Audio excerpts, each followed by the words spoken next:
Επιστρέφουμε λοιπόν στην εκπομπή μας. Έχουμε τον κύριο Αποστόλη Αϊβαλή, μέντορα στη στρατηγική των επιχειρήσεων. Θα μας μιλήσει κατά πόσο το ίντερνετ μπορεί να βοηθήσει στο να αξιοποιήσουμε το ακίνητό μας. Το ίντερνετ χρόνια βοηθά στην αξιοποίηση ακινήτων. Πιστεύω ότι όλοι μας λίγο πολύ έχουμε ψάξει, έχουμε βρει ενίκιο, έχουμε βρει ένα ακίνητο που θέλαμε να αγοράσουμε, έχουμε πουλήσει το δικό μας. Εγώ προσωπικά το έχω κάνει και τα δύο. Και ήταν πολύ πετυχές, πρέπει να πω. Ήταν πολύ πιο πετυχές από το να πάμε σε μια εφημερίδα.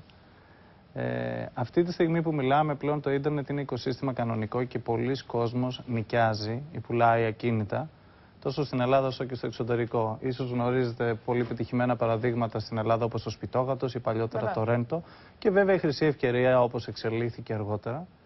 Αλλά υπάρχουν site που κάνουν μόνο αυτό και το κάνουν πολύ καλά. Με λίγα λόγια, τι θα πει αυτό πρακτικά, μπορείς να ψάξεις και να βρεις στην τοποθεσία που θέλεις ένα ακίνητο για να νοικιάσεις ή ένα ακίνητο για να αγοράσεις ή να πουλήσεις.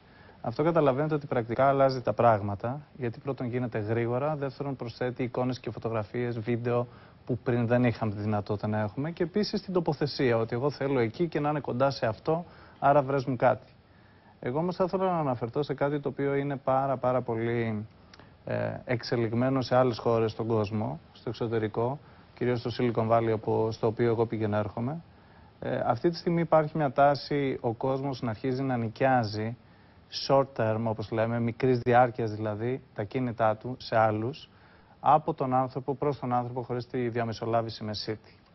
Αυτό το κάνει πάρα πολύ καλά ένα site το οποίο ονομάζεται Airbnb, που θα πει επί της ουσίας Bed and Breakfast. Και αυτό τι θα πει, οι Αμερικάνοι νοικιάζουν έναν καναπέ ο οποίος είναι ακόμα και φουσκωτός σε κάποιον άλλον και αρκεί να του δώσουν πρωινό, από εκεί ξεκίνησε αυτό. Είναι καταπληκτική η ανάπτυξη. Αυτό το site για παράδειγμα που σας αναφέρω, που δεν είναι το μοναδικό, υπάρχουν κι άλλα, έχει αυτή τη στιγμή 5 εκατομμύρια μόνο τον τελευταίο χρόνο ενοικιάσεις νύχτας, δηλαδή παίρνει κάποιος ένα κρεβάτι για μία νύχτα. Έχει μια τεράστια αύξηση γύρω στο 500% και αυτό που είναι σημαντικό είναι ότι ξαφνικά. Είναι παγκόσμιο ή μόνο? Είναι παγκόσμιο βεβαίως. Και αυτό που αξίζει να σας πω είναι ότι συμμετέχουν τουλάχιστον 1.900 Έλληνες οι οποίοι νοικιάζουν τα σπίτια τους ή τον καναπέ τους ή ένα δωμάτιο μόνο ή ένα κατάλημα, ένα ξενοδοχείο το οποίο έχει περισσέψει και αυτός καινοτόμα σκέφτηκε ότι δεν πάω να το βάλω και εκεί να δούμε τι θα γίνει μέσα από αυτό το site. Επί της ουσίας καλύπτει μια ανάγκη αυτό. Η ανάγκη του short term lease, δηλαδή θέλω να πάω σε ένα μέρος, ας πούμε, να πάω διακοπές ή για δουλειά στην Αθήνα ή στη Σαντορίνη. Θέλω να νοικιάσω κάτι που είναι μόνο για 2 βράδια και θέλω να είναι επιπλωμένο. Άρα θέλω διαμέρισμα επί της ουσίας και θέλω να είναι και φθηνό. Ιδανικά, αν γίνεται, να είναι και φθηνότερο από το ξενοδοχείο.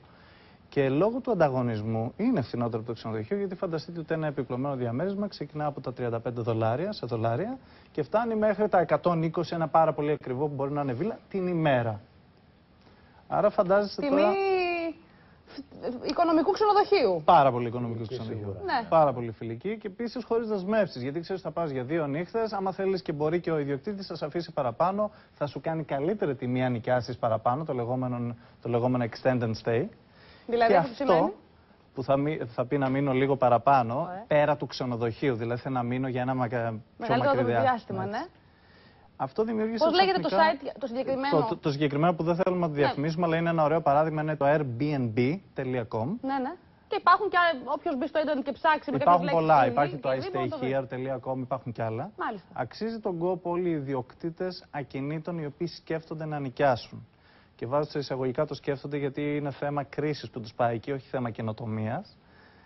Να το εξετάσουν πάρα πολύ σοβαρά. Μπορείς να βγάζεις χρήματα, σαφώς έχει φθορά, σαφώς έχει θέματα ασφαλείας όπως έχει το να νοικιάζεις το σπίτι σου, αλλά μπορείς να νοικιάσεις το δωμάτιό σου ακόμη. Δηλαδή υπάρχουν περιπτώσεις όπου μένει μέσα ο ιδιοκτήτης και λέει ότι νοικιάζω ένα καναπέ. Ή νοικιάζω ένα δωμάτιο, είναι ένα μπάνιο, αλλά φτιάχνω και πρωινό και είναι όλα επιπλωμένα. Και βγάζει φωτογραφίες από το σαλόνι του. Αυτό στην Ελλάδα βέβαια είμαστε λίγο φοβισμένοι. Δεν ξέρω κατά πόσο θα μπορεί να λειτουργήσει. Ένα άλλο δωμάτιο θεωρώ έξω ότι θα είναι δύσκολο ίσως. στην Ελλάδα λόγω νοοτροπίας, αλλά εγώ θέλω να τονίσω ένα πράγμα. Η Ελλάδα πρώτον είναι αυτή τη στιγμή στο μυαλό πολλών νούμερο 1 τουριστικός προορισμός, χωρίς να υποστηρίζω μόνο το τουριστικό κομμάτι. Θα μπορούσε να είναι προορισμός και για άλλα πράγματα. Λείπουν αυτού του είδους οι μισθώσεις, τα short term lease δηλαδή στα διαμερίσματα. Είναι πάρα πολύ καλή ιδέα για κάποιους για να έχουν ένα εναλλακτικό εισόδημα. Ξέρω επιχειρηματίες που χτίζουν διαμερίσματα με αυτή τη λογική αυτή τη στιγμή στην Ελλάδα. Ναι, δηλαδή και στην τα Αθήνα. χτίζουν Υπάρχει, για να ναι. τα νοικιάζουν short term και όχι long term, είτε είναι loft, είτε είναι επιχειρησιακά, ό,τι και να είναι. Λείπει η υποδομή, λείπει η νομοθεσία. Α, λείπει. Ακούτε, Δυστυχώς κύριε Κωστόπουλε. που θα πει ότι αυτοί οι άνθρωποι αναγκάζονται να είναι παράνομοι. Έτσι, δηλαδή, αν θα μπουν στο Airbnb, θα νοικιάσουν το δωμάτιό τους, προφανώς δεν θα υπάρξει απόδειξη και δεν θα υπάρχει κάποια νομοθεσία και συμφωνία. Σαν παροχή υπηρεσιών δεν μπορεί να υπάρξει απόδειξη. Δεν θέλεις να το κάνεις αυτό, γιατί για τα 50 ή 100 ευρώ που θα πάρεις για 2 μέρες ίσως δεν θα κάνεις ένα έτσι για να έχεις παροχή υπηρεσιών και να πληρώνεις 400 σωτεύει. Είναι κοινή λογική, έτσι προφανώς. Σας έχω ζωντανό παράδειγμα δίπλα, κύριε Κωστόπουλε. Είναι κάτι που αξίζει να εξετάσει κάθε κυβέρνηση. Γιατί ο κ. Κωστόπουλος είναι και σύμβουλος επιχειρήσεων, δεν έχετε να Προφανώς. πολιτευτεί. Άρα αυτό, καταλαβαίνει. Αντιλαμβάνετε λοιπόν τι στρατηγική χρειάζεται να έχει μια επιχείρηση, έτσι δεν είναι? Απόλυτα, και γι' αυτό θα μου επιτρέψετε να σας πω ότι πάρα πολλές φορές, πολλές από τις συμβουλές τις οποίες έχουμε δώσει σε ιδιώτες επιχειρηματίες έχουν πέσει στον αέρα, διότι δεν μπορούσε να υπάρξει αντίστοιχη υποστήριξη από πλευράς κράτους. Μάλιστα. Αυτό που θα ήθελα να τονίσω για να κλείσουμε το θέμα του Airbnb και αφορά τους κυβερνώντες, το όποιο κράτος και όποια κυβέρνηση, είναι ότι το Airbnb είναι πολύ επιτυχημένο. Αυτή τη στιγμή έχει εκατομμύρια επισκέπτες. Μόνο 2.000 Έλληνες έχουν τα σπίτια τους εκεί. Αυτό που δεν έχει είναι... Δεν το ξέρουν κιόλας. Τώρα που το λέτε σιγά σιγά όσο γίνεται γνωστό. Θα το μάθουν. Τώρα κάποιοι θα το ακούσουν, θα πάνε, θα μπουν, θα ψαχτούν, θα βάλουν το δωμάτιό τους, θα βάλουν... Ναι. Αλλά πιστεύω θα μπουν κι άλλοι λόγω κρίσης. Ναι. Όπως μπαίνουν ξενοδοχεία, έχει αρχίσει να αλλάζει το χάρτη. Ξενοδοχεία βάζουν αδιάθετα καταλύματα, έστω ένα δωμάτιο εκεί, πέρα από την normal τιμή που έχουν. Αυτό που αξίζει να δει κάποιος είναι το Airbnb ψάχνει έδρες ανά τον κόσμο σε στρατηγική σημασίας χώρες. Έχει στο Σαν Πάολο, έχει 2 στη Γερμανία, έχει στη Μαδρίτη, δεν έχει στην Ελλάδα. Εάν θέλουμε να υπάρξει ανάπτυξη στο short term lease, που αυτό πραγματικά δίνει δουλειά σε ανθρώπους, γιατί έχει υπολογιστεί ότι στο short term lease θα δώσεις εσύ το σπίτι σου και θα πάρεις εσύ χρήματα, αλλά θα ευνοήσεις άλλους 3 ανθρώπους, έναν property manager που θα πρέπει να προσλάβεις για να το διαχειρίζεται, ένα τεχνικό που θα επιδιορθώνει τις ζημιές και μια καθαρίστρια, και δεν αναφέρομαι στους έμεσους ανθρώπους, διακοσμητές, έπιπλα κτλ. Για να το έχεις επιπλωμένο και καθαρό. Έχει αποδειχθεί ότι αυτό δημιουργεί εργασία, έχει αποδειχθεί ότι ανακοινεί την αγορά της μίσθωσης προς το παρόν. Αξίζει τον κόπο σε αυτή ειδικά την επιχείρηση, εμείς σαν Ελλάδα, να πάμε και να πούμε: κοίταξε, έλα εδώ. Θέλει κόσμος να έρθει στην Ελλάδα. Δεν έχουμε πολλούς οι οποίοι βάζουν τα κίνητα και πρέπει να έχουμε από τη Σαντορίνη και την Κρήτη μέχρι την Αθήνα διαθέσιμα κίνητα. Θέλουμε να έρθεις εδώ και να κάνεις την έδρα σου, μία από τις έδρες σου, αντί να έχεις μόνο στο Σαν Πάολο και στη Βραζιλία. Και εμείς σου δίνουμε 0% φορολογία, δωρεάν γραφεία και δωρεάν τον κόσμο που θα δουλέψει για σένα, προκειμένου να έρθεις εδώ και να κάνεις 500% αύξηση στις μισθώσεις short-term ακινήτων στην Ελλάδα, που όλοι κοιτούν, αλλά δεν μπορούν να βρουν σπίτια. Αν θα μπείτε σε αυτό το site και θα δείτε τις επιλογές που έχεις αν πας στη Μαδρίτη και τις επιλογές που έχεις αν πας στην Αθήνα, θα στεναχωρηθείς, γιατί ξέρεις ότι η Ελλάδα έχει καταπληκτικά ακίνητα. Και εδώ να τονίσω κάτι για να μην σκέφτονται οι τηλεθεατές: εγώ δεν έχω ωραίο σπίτι, δεν μπορώ να το κάνω. Όχι, νοικιάζουν από βάρκες μέχρι σπίτια σε δέντρα στο Airbnb, μέχρι κότερα, μέχρι παράγκες, μέχρι σκηνές και μέχρι βίλες. Και όλα έχουν την τιμή τους. Την τιμή τους, βέβαια. Από 10 δολάρια, 5 αναλόγως $. τι μπορεί να διαθέσει και ο καθένας. Υπάρχουν τρελοί σε εισαγωγικά που θέλουν να πάνε σε μια σκηνή αρκεί να έχει θέα την Ακρόπολη. Θα βγουν πολλές. Ναι. Υπάρχουν κάποιοι που θα ήθελαν να είναι σε μια παραλία. Αν εσύ εκεί έχεις ένα τροχοσπιτάκι και το νοικιάζεις, θα το νοικιάσουν. Και υπάρχουν και άλλοι βέβαια που έρχονται για επιχείρηση και θέλουν να έχουν ένα σοβαρό διαμέρισμα στο κέντρο της Αθήνας. Είναι για όλα τα βαλάντια γενικώς. Έτσι. Αξίζει να το δούμε. Ακούγεται αστείο, όχι, είναι πάρα πολύ αλλά είναι χιλιάδες θέσεις εργασίας έμεσα και άμεσα. Εισοδήματα σε έναν χώρο που δεν γνωρίζουμε στην Ελλάδα, την μικρή και μικρής διάρκειας μίσθωση ακινήτων. Πρέπει όμως να δούμε το θέμα της φορολογίας όταν αυτοί οι ιδιοκτήτες αργά ή γρήγορα αρχίσουν να βγάζουν πολλά χρήματα, και βέβαια το θέμα των νόμων, όπου δεν επιτρέπει σοβαρή μίσθωση ακινήτων σε μικρή διάρκεια. Και το μόνο που θα ήθελα να προσθέσω για να πάμε και σε κάτι πιο επιχειρηματικό, να φύγουμε από το ίντερνετ και πόσες δυνατότητες σας δίνει, είναι ότι το ίδιο θα πρέπει να κάνουμε και στην επιχειρηματικότητα. Προτείνω σε όλους τους κυβερνώντες, σας εύχομαι πραγματικά να είστε ένας από αυτούς, να αλλάξουν το πώς βλέπουν την επιχειρηματικότητα του estate. Το Ντουμπάι το έχει κάνει πολύ έξυπνο, όπως και άλλες χώρες. Θέλουμε free zone με δυνατότητα έδρας, για να μιλήσουμε και για φορολογία, σε ένα free zone, όπου πολύ μικροί επιχειρηματίες μπορούν να πάνε να στήσουν την επιχείρησή τους σαν αρχή, έχοντας ένα γραφείο που δεν χρειάζεται να το νοικιάσουν στην Κηφισίας, αλλά μαζί με άλλους, όπου όμως εκεί δεν υπάρχει φορολογία για κάποιο διάστημα, Δεν την αρχή υπάρχει τουλάχιστον. ο περιορισμός του θέλεις έδρα και πόρτα για να ξεκινήσεις ένα startup. Και είναι η λογική, δεν χρειάζεται αυτό. Και επίσης δεν υπάρχει καν η δυνατότητα να φέρουμε επισκέπτες γιατί δεν έχουν που να μείνουν. Δηλαδή θα μπορούσαμε πολύ άνετα να έχουμε και εδώ startup, έχουμε καταπληκτικό περιβάλλον στην Ελλάδα, έχουμε απίστευτο φαν, έχουμε πολύ ωραίο φαγητό, έχουμε πολύ όμορφο κόσμο κοινωνικό. Θέλει ο κόσμος να έρθει εδώ, αλλά δεν έχει ούτε που να βάλει την επιχείρηση του, οι ξένοι τουλάχιστον, ούτε που να μείνει.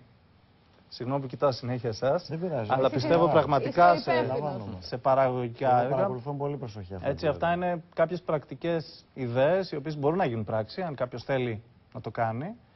Και βέβαια θα πρέπει να βοηθήσει λίγο και η φορολογία. Και συγγνώμη που απευθύνομαι σε εσάς όταν λέω φορολογία. Αλλά είσαι ανάμεσα. Αλλά θα μπορούσατε να δείτε αν πρακτικά γίνεται αυτό και αυτομάτως εσείς θα είσαστε ένας από αυτούς που όλοι αυτοί θα θέλουν να προσλάβουν για να το κάνουν αυτό. Αν απλοποιηθεί το φορολογικό σύστημα, σίγουρα. Ναι, είναι πολλά που πρέπει να αλλάξουν, σίγουρα. Κοιτάξτε, όλοι μας, εγώ δεν είμαι βουλευτής και θα το πω, θα ακουστώ λίγο σαν πολιτευτής.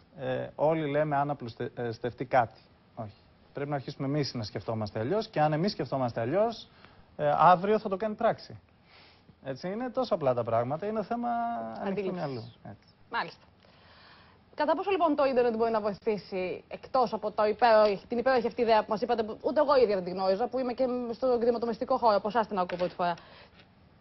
Κατά πόσο μπορεί να βοηθήσει στη στρατηγική των επιχειρήσεων και των ακινήτων, για να το κλείσουμε. Να πάμε στα ακίνητα πρακτικά ως εργαλείο marketing και προώθησης. Δηλαδή, όταν αποφασίσετε να νοικιάσετε να πουλήσετε ένα ακίνητο, σίγουρα πρέπει να χρησιμοποιείτε και τέτοια site. Υπάρχουν πολλά, βρείτε τα. Με ένα απλό Google search τα βρίσκετε. Δεύτερον, όσοι από εσάς χρησιμοποιείτε τα social media, δηλαδή το Facebook, το Twitter και άλλα τέτοια, μην ξεχνάτε και μην υποτιμάτε ποτέ το να ποστάρετε, να βάζετε το ακίνητό σας εκεί. Νοικιάζω το διαμέρισμά μου Εγώ στο Παγκράτη. άφησα το σπίτι μου σε 2 εβδομάδες. Το άδειασα και το άφησα μέσα από το Facebook. Αγόρασα και πούλησα σπίτι και αυτοκίνητο μέσα από το Facebook. Νίκιασα σπίτι στην Καλιφόρνια μέσα από το Facebook. Τόσο απλά. Με ένα post. Μην το υποτιμάτε, λειτουργεί, είναι ένα εργαλείο marketing που θα πρέπει βέβαια να συμπληρώνει όλα τα άλλα. Καλά θα κάνετε να βάλετε και το νοικιάζετε έξω από την πόρτα, καλά θα κάνετε να το βάλετε και σε μια εφημερίδα, υπάρχουν πολλές, καλά θα κάνετε να το βάλετε και σε ένα site αντίστοιχο. Ίσως να πληρώσετε και ένα μεσίτη που τώρα σιγά σιγά, Ναι, σιγά φτιάχνετε. να κάνουμε κι εμείς κάτι. Αλλά όμως θα πρέπει να μην ξεχνάτε ότι υπάρχουν πλέον αυτά τα καταπληκτικά εργαλεία. Είμαστε στο 2012. Που και εμείς οι ίδιοι τα χρησιμοποιούμε. Που τα χρησιμοποιούμε και όπως βλέπετε έναν φίλο σας που εμπιστεύεστε το τι κάνει σήμερα ή τις φωτογραφίες που έβγαλε από το Σαββατοκύριακο, θα μπορείτε να δείτε ότι ψάχνω να νοικιάσω σπίτι εκεί, ποιος μπορεί να μου συστήσει κάτι. Και το recommendation, η σύσταση, είναι πάντα πάνω από οποιαδήποτε μορφή διαφήμισης και τα social μέσα βοηθούν πάρα πολύ σε αυτό, γιατί είναι άνθρωποι που εμπιστευόμαστε και μας συστήνουν κάτι. Να πω λοιπόν ότι το δικό μας το Facebook είναι το Α και το Ω των ακινήτων και το Twitter είναι το Ακίνητα TV Greece, όποιο θέλει να αποστάρει και στο δικό μας, ακριβώς στο δικό μας τον τοίχο, οτιδήποτε, να διαφημίσουμε και εμείς λίγο τον εαυτό. Να ευλογήσουμε τα γένια μας. Να ευλογήσουμε τα γένια μας. Κύριε Βαλή, να σας ευχαριστήσω πάρα πολύ. Εγώ ευχαριστώ.